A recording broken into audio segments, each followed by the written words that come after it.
En France, tout le monde connaît cette chanson, mais est-ce qu'à Kinshasa, est-ce qu'en RDC, on connaît cette chanson de Dalida? Yes, uyu mugabo rero ku batamuzi n'ubundi nawe ni umwe mu banyamurayi bavuga nabi igihugu cy'u Rwanda. Noneho rero kuri iyi nshuro abizanyemo na komedi. Reka ahubwo ntitumwibandeho, ahubwo turebere hamwe noneho ibyo azanye muri aka kanya. Agize ati: mu Faransa buri wese azi iyi ndirimbo, ariko se Kinshasa muri Repubulika Iharanira Demokarasi ya Congo bazi iyi ndirimbo ya Dalida? Parole, parole, parole, encore de parole. Ata amagambo kandi nabwo amagambo. Mu mwaka umwe gusa ni nkaho ari byo biri kubera hano mu nteko ishinga amategeko y'umuryango w'ubumwe bw'Uburayi Istanbul. Kuko rero mu gihe cy'umwaka umwe iyi niyo mpaka ya kane iri kuba ku ihohoterwa rikorerwa muri Repubulika Iharanira Demokarasi ya Congo. Ariko uretse izi mpaka nta cyemezo gifatika gifatwa, nta gikorwa na kimwe gifasha iki gihugu. Ndabivuze neza, kuri iyi nshuro sinzitabira iri komedi ryo kujya impaka. Impaka ni imwe yoroshye. Izi mpaka zose ntago zigeze zigeraho, nta n'icyo zagezeho, kuko umuryango w'ubumwe bw'Uburayi urimo gukina umukino w'impande ebyiri.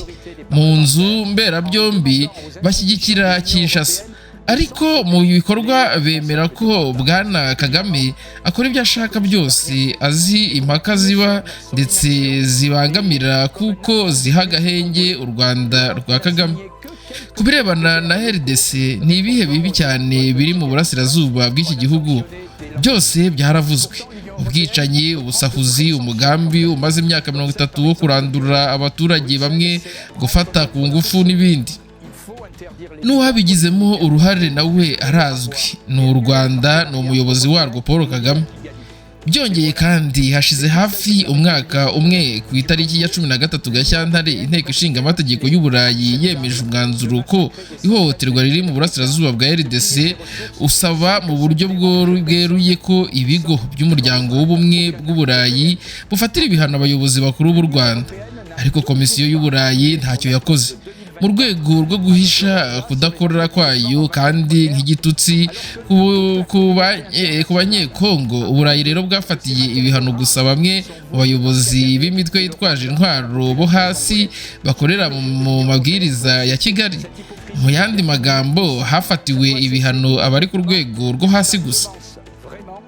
Nyamara umuryango w'ubumwe bw'Uburayi ushobora gufata ibihano bikomeye igihe ubishatse, nk'uko wabikoze ku Burusiya. Hakwiye rero guhagarikwa viza ku banyacyubahiro b'u Rwanda, hakabuzwa rero gukoresha imitungo yabo, kandi hakavanwamo amasezerano y'ubufatanye aduhuza na Kigali.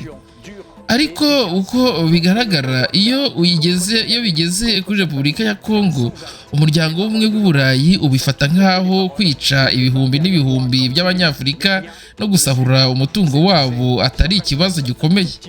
Murabibona, kugeza ubu Uburayi ntiburahagarika amasezerano twahagiranye n'u Rwanda mu mwaka wa 2024 ajyanye no gutanga ibikoresho by'ubugenzuzi matière première, mu gihe rero amahanga yemeje ko ayo mabuye y'agaciro asahurwa ku banyekongo. Uyu mukino rero w'impande ebyiri w'Uburayi ugomba guhagarara. Ubu buryarya ntibwemewe kandi ntibugomba rero guhagarara ako kanya, kuko bitangiye gutera amakenga, kuko habaho kwihanganira cyane Kigali mu bigo by'Uburayi. Ese umunsi umwe tuzavumbura i Buruseli ikibazo cya ruswa nka Qatar Gate tukabyita Rwanda Gate? Niba rero Uburayi bushaka gukuraho ayo makenga, igisubizo cyonyine gifatika cya komisiyo y'Uburayi ni ugufatira ibihano bikomeye kandi bifatika u Rwanda, Kagame n'umuryango we, kuko nta bikorwa bifatika. Amagambo y'Uburayi azahora ari amagambo gusa, impaka zikomeye inyuma yanjye, ariko ntacyo zizakemura zizakurikizwa. Birahagije rero niba koko twubaha abanyekongo n'amahano bahura nayo. Le débat derrière moi continue, mais rien ne le suivra. C'est assez si on respecte un tout petit peu les Congolais et les massacres qu'ils subissent. Ce énième déplacement diplomatique Ku bijyanye n'uruzinduko rwa diplomasi rwa kane rwa Felix Tshisekedi nyuma y'uruzinduko rwe i Washington, perezida wa Congo yasoje uruzinduko muri Angola icyari ku murongo w'ibiganiro n'intambara iri mu burasirazuba bwa Repubulika Iharanira Demokarasi ya Congo. Perezida wa Togo Faure Nyasimbe washyizweho nk'umuhuza w'umuryango wa Afurika yunze ubumwe yari kumwe na perezida wa Angola João Lourenço. Abakuru b'ibihugu batatu basohoye itangazo rusange rigamije gushyira mu bikorwa intambwe za diplomasi mu buryo bufatika. Ingingo ebyiri z'ingenzi zavuyemo, icya mbere Angola yahawe inshingano zo kugirana ibiganiro n'impande zose z'abanyekongo birebwa n'iyi ntambara hagamijwe gutegura ibiganiro by'igihugu Dialogue National. Perezida Tshisekedi yasobanuye ko ibyo biganiro bizabera ku butaka bwa Congo kandi bikayoborwa n'inzego zemewe za Repubulika. Iyi ni ingingo rero itavugwaho rumwe n'abatavuga rumwe n'ubutegetsi. Bamwe baba mu buhungiro bifuza ko ibiganiro byayoborwa n'amadini. Icya kabiri, impande zihanganye zasabye gutangaza agahenge cessez-le-feu kuzatangira rero gukurikizwa ku itariki zumvikanwaho.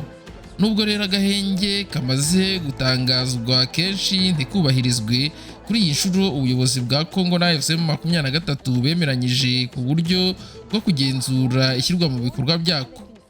MONUSCO rero yasabye kugira uruhare mu gukurikirana ibyubahirizwa ry'amagahenge. Uyu muryango wa Loni watangaje ko witeguye gutangira ako kazi uhereye Uvira, ariko ubushobozi bwabwo bukaba rero bufite aho bugarukira. Hazatangira rero ibikorwa byo kugenzura hifashishijwe indege za kajugujugu, ariko bisaba umutekano usesuye ku bakozi n'ibikoresho byabo. MONUSCO rero ivuga ko idafite ubushobozi bwo guhatira AFC-23, u Rwanda cyangwa ubuyobozi bwa Congo kubahiriza amasezerano bafatiye Washington na Doha, kandi rero isaba ko hashyirwaho imbaraga nyinshi muri diplomasi kugira ngo haboneke ibisubizo bifatika mu butaka.